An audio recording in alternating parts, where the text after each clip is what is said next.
क्या आपने कभी सोचा है कि पहाड़ी गांवों में रहने वाली कुछ औरतें नई उम्र के लड़कों के साथ ऐसा क्या करती हैं जो जानकर रूह कांप उठे?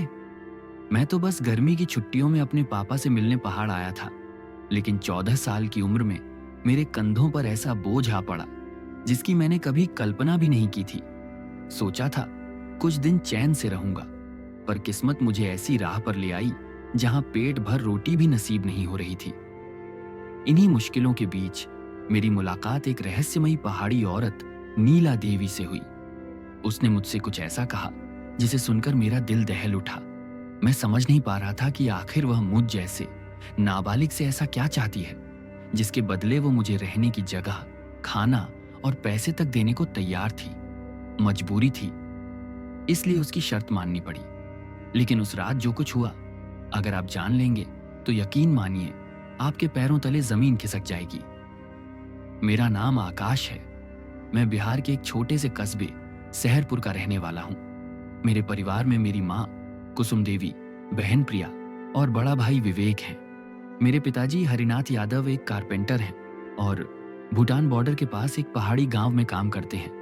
उन्हीं की कमाई से हमारे घर का गुजारा चलता है। पापा के लंबे समय तक घर से दूर रहने की वजह से मेरा बड़ा भाई बुरी संगत में पड़ गया और नशे का शिकार हो गया। मेरी बहन अभी इंटर में पढ़ रही है और मैंने हाल ही में 8वीं कक्षा के एग्जाम दिए थे। एग्जाम खत्म होने के बाद मेरी 1.5 महीने की छुट्टियां शुरू हो गईं। वैसे भी हमारे इलाके में स्कूल कम ही खुलते थे और पढ़ाई का माहौल ज्यादा नहीं था। मुझे पता था कि मैं स्कूल अब 2-2.5 महीने बाद ही जाऊंगा। मैंने माँ से कहा कि मैं पापा के पास जाकर छुट्टियां बिताना चाहता हूं। मैं छोटा था, लेकिन बचपन से ही जिम्मेदारी उठाने की आदत थी, इसलिए माँ ने बिना ज्यादा सोच विचार के मुझे अकेले सफर पर भेज दिया। माँ ने पापा को एक चिट्ठी लिख दी थी जिसमें लिखा था कि आकाश तुम्हारे पास आ रहा है। पापा मुझे स्टेशन पर लेने आए। मेरे लिए मिठाई, बिस्कुट और खिलौने लाए थे क्योंकि आज मेरा जन्मदिन भी था। उन्होंने मुझे गले से लगाकर ढेर सारा प्यार दिया और मुस्कुराकर कहा, आकाश, आज तुम पूरे 14 साल के हो गए हो। हम दोनों जिप्सी से पापा के घर की ओर रवाना हुए।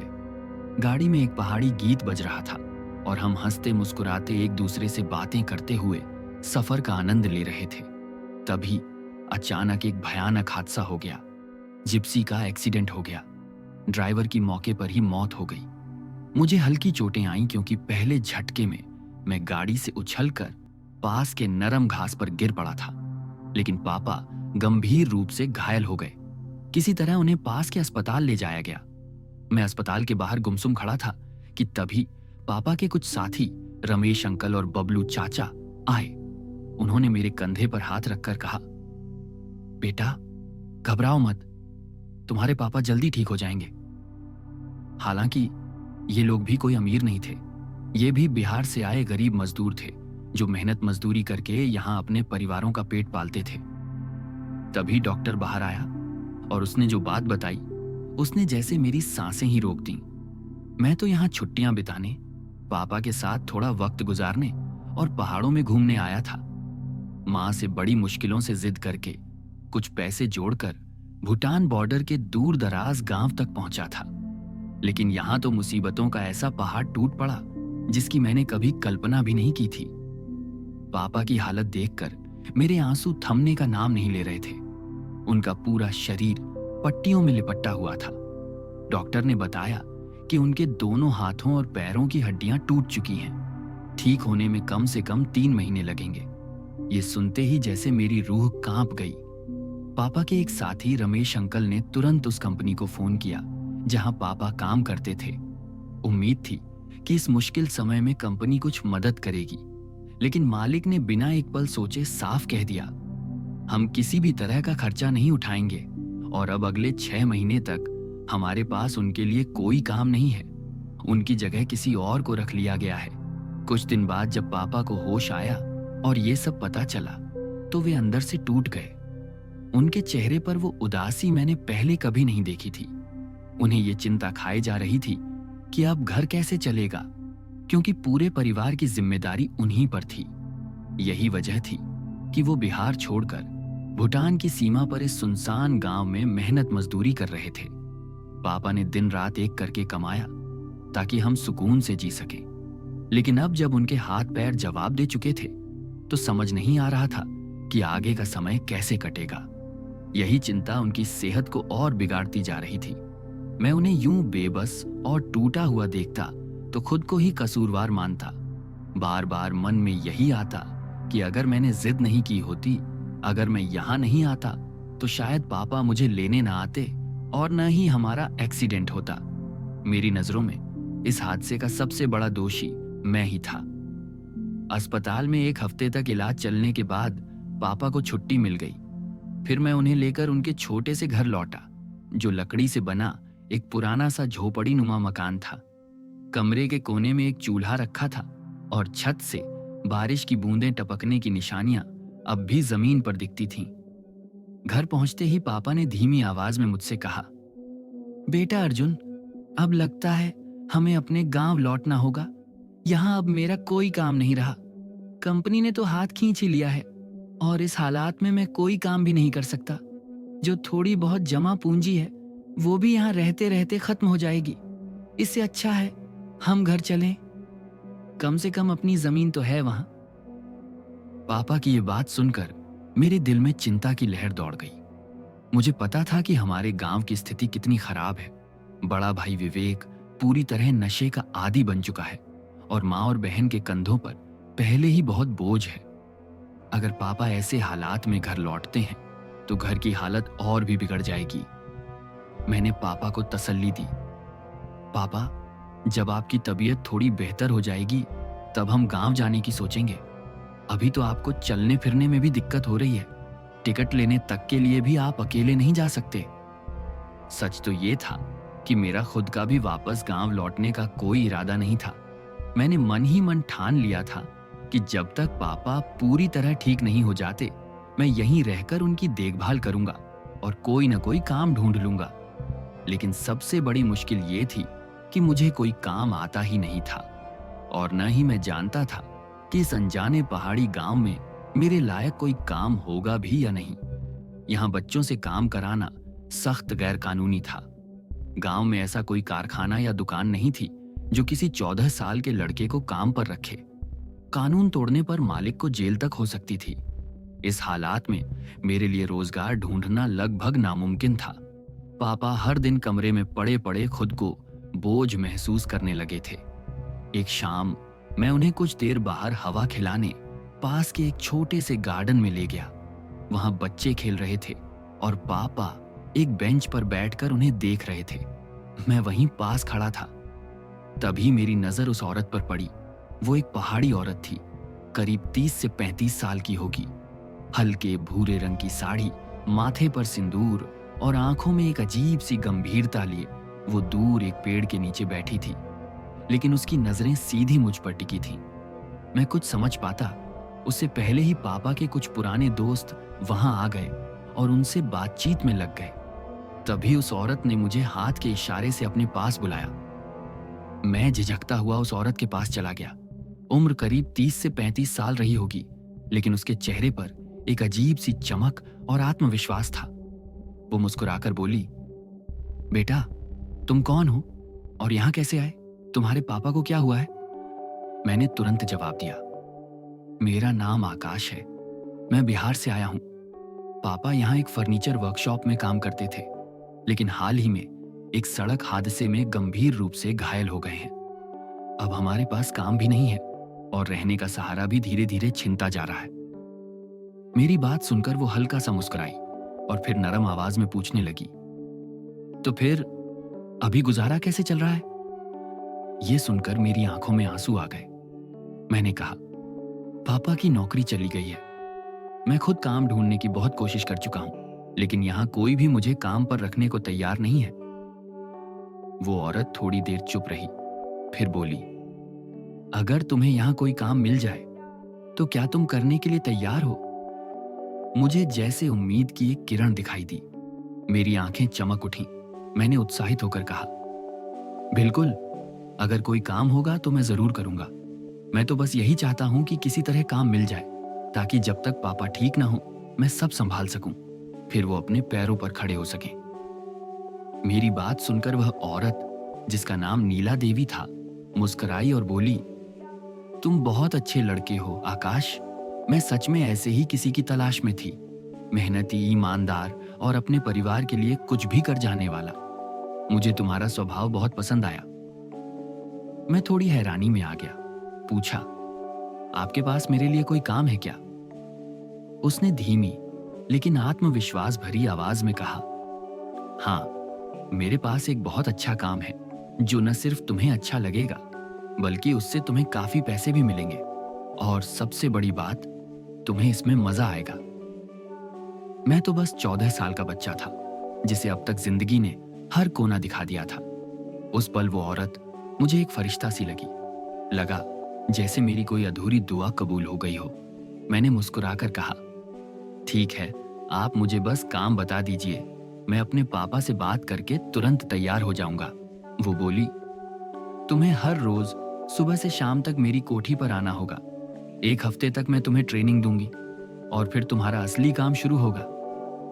जाते जाते उस औरत ने कहा, तुम्हें पूरे हफ्ते का मेहनताना मिलेगा। फिर उसने मुझे अपने घर का पता बताया और मुस्कुराकर बोली, मैं तुम्हारा इंतजार करूंगी। अगर तुम आओगे तो मुझे वाकई बहुत खुशी होगी। वो लगातार मुस्कुरा रही थी, लेकिन उसकी आंखों में कुछ ऐसा था जो मुझे समझ नहीं आ रहा था, जैसे कोई रहस्य छुपा हो। मैंने पूछा, पर काम क्या करना होगा? वो हंसी और बोली, आकाश, इतनी जल्दी भी क्या है, पहले आओ तो सही। मैं और कुछ पूछता, उससे पहले ही पापा की आवाज आई। उनके चेहरे पर दर्द साफ दिख रहा था, शायद ज्यादा देर तक बैठ नहीं पा रहे थे। मैं दौड़कर उनके पास गया और उन्हें सहारा देकर घर की ओर चल पड़ा। रास्ते में पापा ने पूछा, बेटा, वो औरत कौन थी, क्या बात कर रही थी तुमसे? मैंने कहा, शायद कोई घर का काम होगा पापा, उसने मुझे अपने घर बुलाया है, कह रही थी कि पैसे अच्छे मिलेंगे। पापा रुक गए और थोड़ी सख्त आवाज में बोले, नहीं बेटा, तुम अभी बच्चे हो, मैं तुम्हें किसी अनजान के घर काम करने नहीं भेजूंगा। कौन है वो औरत, क्या काम कराएगी, कुछ पता नहीं, और अगर कुछ गलत हुआ तो? मैंने समझाने की कोशिश की, पापा, बस कुछ महीनों की ही तो बात है, आप ठीक हो जाएं, फिर मैं सब संभाल लूंगा और वापस घर लौट जाऊंगा। लेकिन अभी हमें खर्च चलाने के लिए कुछ तो करना ही पड़ेगा। पापा की आंखें भर आईं। शायद उन्हें यकीन नहीं हो रहा था कि उनका छोटा बेटा इतनी जल्दी इतना समझदार हो गया है। मैंने फिर कहा, मैं बस एक बार वहां जाऊंगा, अगर कुछ ठीक नहीं लगा तो उसी वक्त लौट आऊंगा। कुछ देर चुप रहने के बाद उन्होंने कहा, अगर जरा भी कुछ अजीब लगे तो फौरन वापस लौट आना। रात भर मैं यही सोचता रहा कि आखिर कैसा काम होगा। क्या उसकी कोठी बहुत बड़ी होगी? क्या मुझे अकेले पूरे घर की सफाई करनी होगी या कुछ और? इन ख्यालों के साथ कब मेरी आंख लगी पता ही नहीं चला। सुबह उठकर मैंने पापा के सारे जरूरी काम निपटाए, खाना बनाया, दवाई दी और फिर उस औरत के बताए पते पर चल पड़ा। उस औरत की कोठी हमारे घर से ज्यादा दूर नहीं थी, इसलिए पापा ने वहां भेजने की इजाजत दे दी थी। मैंने उन्हें भरोसा दिलाया था कि अगर जरा सी भी परेशानी हुई तो तुरंत घर लौट आऊंगा। मैं जैसे ही उस कोठी पर पहुंचा, गेट पर मौजूद चौकीदार से कहा, मुझे आपकी मालकिन ने बुलाया है। वो सिर से पांव तक मुझे घूरने लगा और अजीब सी हंसी के साथ बोला, तुम रहोगे मैडम के पास? उसकी बातें और नजरों का अंदाज मुझे कुछ अजीब सा लगा, जैसे वो मुझे किसी और नजरिए से देख रहा हो। फिर उसने इंटरकॉम पर बात की और एक नौकरानी को बुलाया। नौकरानी के आते ही चौकीदार ने मुस्कुराकर कहा, देखो, ये लड़का है जो मैडम के साथ रहेगा। हमारी मालकिन तो एक से बढ़कर एक खूबसूरत लड़के लाती हैं, इसकी भी तारीफ करनी पड़ेगी। उसकी बात सुनकर मैं अंदर से चौंक गया। मन में सवाल उठा, अगर ये घर का काम है तो उसमें खूबसूरती की क्या जरूरत? मैडम को तो मेरे काम से मतलब होना चाहिए। मुझे लगा शायद ये चौकीदार कुछ सन की किस्म का इंसान है। नौकरानी ने उसकी बात सुनकर हल्की हंसी में सिर हिलाया और मेरा हाथ पकड़कर अंदर ले गई। कोठी बहुत बड़ी और आलीशान थी। अंदर जैसे हर चीज चमक रही थी, दीवारें, फर्श, फर्नीचर, सब कुछ किसी राजमहल जैसा। मैं एक खूबसूरत सोफे पर बैठाया गया और मेरे सामने लीची का ठंडा जूस रखा गया, जैसे मैं कोई खास मेहमान हूं। कुछ ही देर में वो औरत, वही पहाड़ी औरत, कमरे में दाखिल हुई। अब वो किसी फिल्मी हीरोइन से कम नहीं लग रही थी। उसका नाइट सूट, चेहरे पर गहरा मेकअप और चाल में अजीब सा आकर्षण था। उसे देखकर मैं कुछ पल तो हक्का बक्का रह गया। इतनी खूबसूरत और इतनी नजदीक। मेरी उम्र कम थी, पर उसकी खूबसूरती ने मुझे झुका दिया। मैंने अपनी नजरें नीचे कर ली। वो सामने बैठ गई और मुस्कुराकर बोली, जूस पी लो, फिर थोड़ा आराम कर लेना। यह सुनकर मैं थोड़ा चौंका। मैं तो काम के लिए आया था, आराम करने नहीं। मैंने तुरंत कहा, मैडम, मैं बिल्कुल फ्रेश हूं, आप मुझे काम बता दीजिए, मैं पूरी मेहनत से करूंगा। मेरी बात पर वो फिर मुस्कुराई और बोली, काम तो तुम्हें ईमानदारी से ही करना होगा और उसी के पैसे मिलेंगे, लेकिन अभी थोड़ा आराम कर लो, फिर मैं खुद आकर बताऊंगी कि क्या करना है। तभी एक और नौकरानी आई और मुझे एक कमरे की ओर ले गई। वो कमरा इतना बड़ा और भव्य था कि मैं बस उसकी तरफ देखता ही रह गया। कमरे की सजावट इतनी खूबसूरत थी कि डर भी लग रहा था, जैसे किसी राजसी मेहमान का कमरा हो, मेरे जैसे किसी साधारण लड़के के लिए नहीं। जब से मैं यहां आया था, पापा की तबीयत को लेकर दिल और दिमाग दोनों उलझे हुए थे। न ठीक से कुछ खा पाया था, न ही चैन से कुछ देख पाया।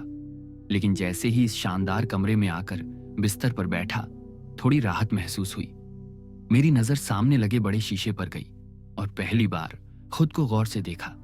सच में मैं काफी खूबसूरत था। शायद वो चौकीदार गलत नहीं कह रहा था। मां की तरह गोरा रंग, तीखे नैन नक्श और नीली आंखें। गांव में भी मेरी आंखों की अक्सर चर्चा होती थी। लोग कहते थे, ये बच्चा तो किसी अमीर खानदान का लगता है, पता नहीं कैसे इस मिट्टी में खिला है।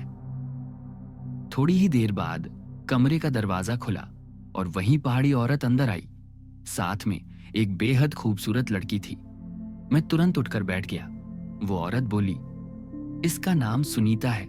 आज से ये तुम्हें यहाँ के तौर तरीके सिखाएगी, कैसे उठते हैं, कैसे बैठते हैं, कैसे बात करते हैं, और यहाँ की जबान का थोड़ा बहुत ज्ञान भी ये तुम्हें देगी।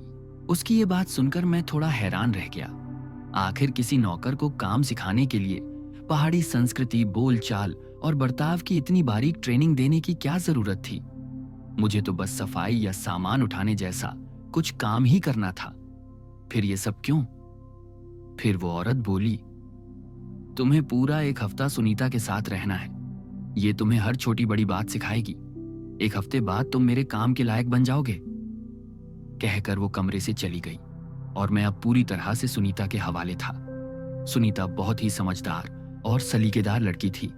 उसने बेहद शालीन तरीके से मुझे हर चीज सिखाना शुरू किया। कैसे किसी के सामने बैठना है, कैसे बात करनी है, अपने हाव भाव कैसे नियंत्रित रखने हैं, यहां तक कि खुद को आकर्षक बनाए रखने के टिप्स भी। लेकिन एक बात मुझे लगातार परेशान कर रही थी। क्या किसी नौकर को सच में इतनी ट्रेनिंग दी जाती है? क्या यह सब सिर्फ सफाई या सामान उठाने के लिए है, या बात कुछ और है? शाम को जब मैं घर लौटा तो पापा मुझे देखकर बहुत सुकून में आए। उनका चेहरा बता रहा था कि दिन भर मेरी चिंता उन्हें खाए जा रही थी। जैसे ही मुझे देखा, पूछ बैठे, तो बेटा, पहले दिन क्या क्या किया? उस औरत ने कहीं ज्यादा काम तो नहीं करवाया? मैंने मुस्कुराकर कहा, नहीं पापा, आज तो सिर्फ बैठने, बोलने और चलने का ढंग सिखाया गया, पहाड़ी तरीके समझाए गए। मेरी बात सुनकर पापा भी मुस्कुरा दिए। उनका मुस्कुराना मुझे थोड़ा हैरान कर गया। मैंने पूछा, क्या हुआ पापा, आप हंस क्यों रहे हैं? पापा बोले, बेटा, पहाड़ी लोग अजीब होते हैं। यहां तो एक बिल्ली भी रखने से पहले देखी जाती है कि वो कैसे पेश आ रही है। फिर तुम तो इंसान हो, वो तुम्हें ऐसे ही कैसे काम पर रखते? पहले अपने तरीके सिखाएंगे ताकि उनके घर में तुम फिट बैठ सको। फिर वो बोले, चलो अच्छा है, सीखोगे, समझोगे और किसी दिन काम भी आएगा। और सबसे अच्छी बात, इस समय तुम पर कोई भारी जिम्मेदारी नहीं डाली जा रही। पापा की ये बातें सुनकर मन थोड़ा हल्का हो गया। उन्होंने कहा, आकाश, मन लगाकर सीखो। जब मैं ठीक हो जाऊंगा और नौकरी पर वापस चला जाऊंगा, तब तुम्हें भी घर भेज दूंगा। तब तक जो कुछ सीखोगे वो आगे जिंदगी में काम जरूर आएगा। पापा अक्सर कहते थे, तुम्हारी माँ तुम्हारे बिना ज्यादा दिन रह नहीं पाएगी। मैं चाहता हूं कि जैसे ही ठीक हो जाऊं तुम्हें वापस घर भेज दूं। मैं सोचता, सच में मम्मी कैसे रह रही होंगी मेरे बिना? लेकिन अब तक मेरा यहां एक रूटीन बन गया था। मैं हर सुबह उस कोठी में पहुंच जाता। मुझे पहनने के लिए अच्छे से अच्छे कपड़े दिए जाते, महंगे शैम्पू, खूबसूरत बालों की स्टाइलिंग, स्वादिष्ट खाना, सब कुछ किसी राजा जैसे मिल रहा था। सिर्फ 4 दिनों में मेरे अंदर इतना बदलाव आ गया था कि मैं खुद को शीशे में देखकर पहचान नहीं पा रहा था। वो 14 साल का सीधा साधा लड़का आकाश कहीं गुम हो चुका था। अब मैं कुछ और ही बन गया था। सेहत भी बहुत सुधर गई थी। इस कोठी में मुझे कहीं भी आने जाने की पूरी आजादी थी। न कोई रोक टोक, न सवाल। लगता था जैसे मैं किसी नौकर की नहीं बल्कि उस मालकिन की औलाद हूं। अब तक मैंने यहां कोई काम नहीं किया था। हाँ, लेकिन एक बात मुझे परेशान करती थी। मैंने उस औरत के पति को कभी नहीं देखा, जबकि कोठी में उनकी शादी की तस्वीरें और जोड़ी के फोटो लगे हुए थे। एक दिन मैंने नौकरानी से पूछा, मैडम के पति कहाँ हैं? उसने बस इतना कहा, वो बड़े बिजनेसमैन हैं, ज्यादातर समय शहर से बाहर ही रहते हैं, सिर्फ रात को ही लौटते हैं। मैंने देखा, वो पहाड़ी औरत दिन भर सज संवर कर पूरे घर में घूमती रहती या कभी बाहर शॉपिंग के लिए निकल जाती। जब से मैंने सुनीता से तौर तरीके सीखे थे, वो अब मुझे भी अपने साथ ले जाने लगी थी। वो मेरा हाथ पकड़कर मार्केट में घूमती, मेरी पसंद की चीजें दिलाती और मेरी हर जरूरत का ख्याल रखती। मैं हैरान था, ये कैसी नौकरी है जिसमें सैलरी भी मिलती है, सम्मान भी मिलता है और काम कुछ भी नहीं करना पड़ता। मैंने एक दिन पापा को फोन पर अपने रूटीन के बारे में बताया। उन्होंने मुस्कुराकर कहा, शायद उसकी कोई औलाद नहीं है, इसलिए वो तुम्हें बेटे जैसा प्यार दे रही है, लेकिन ये बात वो खुद नहीं कहना चाहती। वैसे तो मैडम ने मुझे पहले ही बता दिया था कि सुनीता मुझे 1 हफ्ते तक ट्रेनिंग देगी, उसके बाद असली काम शुरू होगा। और अब मैं उसी दिन का इंतजार कर रहा था कि आखिर वो काम क्या है। अभी तक तो मैं बस महंगे कपड़े पहन रहा था, नए अनुभव ले रहा था और सच कहूं तो थोड़ा कुछ खो भी रहा था, अपनी पुरानी सादगी, अपनी पहचान। इधर पापा की तबीयत अब काफी हद तक ठीक हो गई थी, लेकिन वो अभी भी काम पर लौटने की हालत में नहीं थे। मेरी इस नई नौकरी से पापा की चिंता कुछ कम हो गई थी। हमने अब तक घर पर, यानी मम्मी को, पापा के एक्सीडेंट और मेरी नौकरी के बारे में कुछ नहीं बताया था। पापा रोज मम्मी को फोन करते और बस इतना कहते, सब कुछ ठीक है, आकाश भी मजे में है। उधर पापा की हालत अब कुछ बेहतर हो चली थी और इधर मैं उस पहाड़ी औरत की कोठी में बड़े आराम और शान से रह रहा था। 1 हफ्ता बीतते न बीतते जैसे मेरी जिंदगी ही बदल गई थी। हफ्ते के आखिरी दिन जब मैं कोठी पहुंचा तो चौकीदार ने मुझे देखकर एक अजीब सी मुस्कान के साथ कहा, आज से तुम्हारा असली काम शुरू होने वाला है। मैं ये सुनकर थोड़ा उत्साहित हो गया। मुझे भी लगने लगा था कि अब समय आ गया है कि मैं कुछ काम करूं और उस मेहरबानी का कर्ज चुकाऊं जो मुझे अब तक मिली थी। जैसे ही मैं कोठी के भीतर दाखिल हुआ, देखा सुनीता कहीं नजर नहीं आ रही थी। उसकी जगह एक दूसरी नौकरानी ने मुझसे कहा, आज तुम्हें सीधे मैडम के कमरे में जाना है। मैं चौंक गया, क्योंकि जब से मैं यहां आया था मैंने कभी मैडम का कमरा नहीं देखा था। वो हमेशा बंद रहता था। जैसे ही मैं उनके कमरे के भीतर दाखिल हुआ, मैं ठिठक गया। कमरा पूरी तरह सजाया गया था, फूलों, पर्दों और महंगी सजावटों से। ऐसा लग रहा था जैसे कोई नई नवेली दुल्हन अपने सुहागरात के लिए कमरे को सजवाए हो। मैडम ने मुस्कुराते हुए मेरा हाथ पकड़ा और मुझे बिस्तर पर बैठा दिया। फिर उन्होंने नोटों की 2 गड्डियां मेरे हाथ में थमा दी और कहा, ये तुम्हारे इस हफ्ते की तनख्वाह है।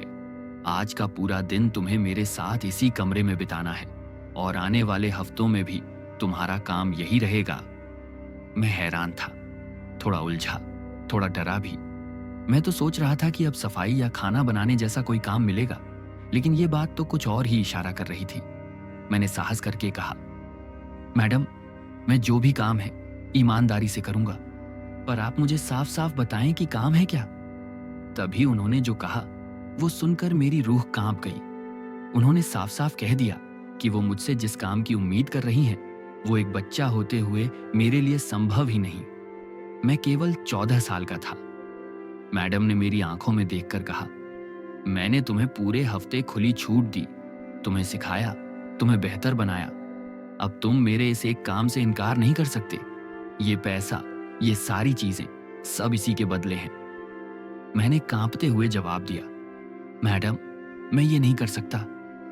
उसने आंखें बंद की और भारी स्वर में बोली, लोग हमारी जिंदगी देखकर रश्क करते हैं, पर कोई नहीं जानता कि हमारे दिलों पर क्या गुजरती है। मेरा पति अब मुझे भूल चुका है, अलग अलग शहरों में अलग अलग औरतों से मिलता है। उसे अब मेरी जरूरत नहीं, मेरी भावनाओं की कोई कीमत नहीं। मैं भी सिर्फ बदले की आग में जलती हूं। इसलिए हफ्ते में एक दिन किसी कम उम्र के लड़के को अपने साथ रखती हूं, ताकि मेरी अधूरी इच्छाएं पूरी हो सकें। तुम बाकी लड़कों से अलग हो, बेहद खूबसूरत। मेरी नजरें अब तुम पर टिक चुकी हैं। तुम्हें बस यहां रहना है, मेरे साथ। तुम्हारी जरूरत इस वक्त पैसा है और मेरी जरूरत तुम। मैं तुम्हें ये पैसे दूंगी जिससे तुम अपनी जरूरतें पूरी कर सकोगे, मैडम ने कहा। लेकिन इसके बदले तुम्हें मेरी हर ख्वाहिश पूरी करनी होगी। मैं तुम्हें अपनी जिंदगी भर अपने साथ रखूंगी। न तुम्हारे पापा को दोबारा नौकरी करने की जरूरत होगी, न ही तुम्हें कभी अपने घर लौटना पड़ेगा। बस एक बार खुद से कहना होगा कि अब यही तुम्हारा घर है। मैं बच्चा था, लेकिन इतना भी नहीं कि उसकी एक एक बात मेरी समझ में ना आए। हर शब्द मेरे दिमाग में हथौड़े की तरह बज रहा था। और उन्हीं आवाजों के बीच मेरी मां का चेहरा सामने आ गया। मेरी मां, जिनकी तबीयत भी अक्सर खराब रहती थी, जिन्होंने मुझे हमेशा एक बात सिखाई थी, बेटा, चाहे जितनी मुसीबत आ जाए, कभी गलत रास्ते मत चुनना। मैंने बिना एक पल की देर किए वो सारे पैसे मैडम की हथेली पर वापस रख दिए। माफ कीजिए मैडम, मैंने साफ शब्दों में कहा, मुझे हराम के इन पैसों की जरूरत नहीं है। मैं पाप के रास्ते पर चलकर अपनी भूख नहीं मिटा सकता। मैडम मुझे रोकती रह गईं। उनकी आंखों में गुस्सा भी था और शायद थोड़ी मिन्नत भी, पर मैं डगमगाया नहीं। ना उन पैसों की चमक मुझे रोक सकी, ना उनकी जवानी की अदा, ना वो सजाया हुआ कमरा, और ना ही वो सारी महंगी चीजें। क्योंकि मैं जानता था मेरी मां की परवरिश ऐसी नहीं है। उन्होंने सिखाया था कि जिंदगी में अगर कुछ भी करना हो तो सीधा रास्ता चुनना, और लालच का रास्ता हमेशा नीचे ले जाता है। मैं भागता हुआ उस कोठी से बाहर निकला, गिरता पड़ता किसी तरह अपने पापा के पास पहुंचा। मैंने सीधा उनके सामने खड़े होकर कहा, पापा, अब हमें यहां एक पल भी नहीं रुकना चाहिए। इस जगह का कोई मतलब नहीं है। यहां इज्जत नहीं, सिर्फ स्वार्थ और धोखा है। चलिए वापस अपने देश।